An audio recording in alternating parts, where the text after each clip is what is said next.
Hello everyone, how are you doing? This is MD Tech here with another quick tutorial. In today's tutorial, I'm going to show you guys how to change the search engine in the Safari web browser. So this should be a pretty straightforward tutorial, and without further ado, let's go ahead and jump right into it.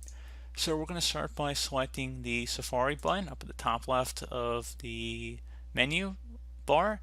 Make sure you have the Safari web browser open as well. So once you've opened it up, go ahead and select Safari, and then select Preferences. Select where it says Search, and then where it says search engine, click inside the drop down here, and then at this point you can choose between Google, Yahoo, Bing, or DuckDuckGo. So again, very straightforward process, guys. This is not changing the home page, which I already have a tutorial on that subject on my channel for. This is merely changing the search engine that the address bar would use. So pretty straightforward process. Do hope that I was able to help you out, and I do look forward to catching you all in the next tutorial. Goodbye.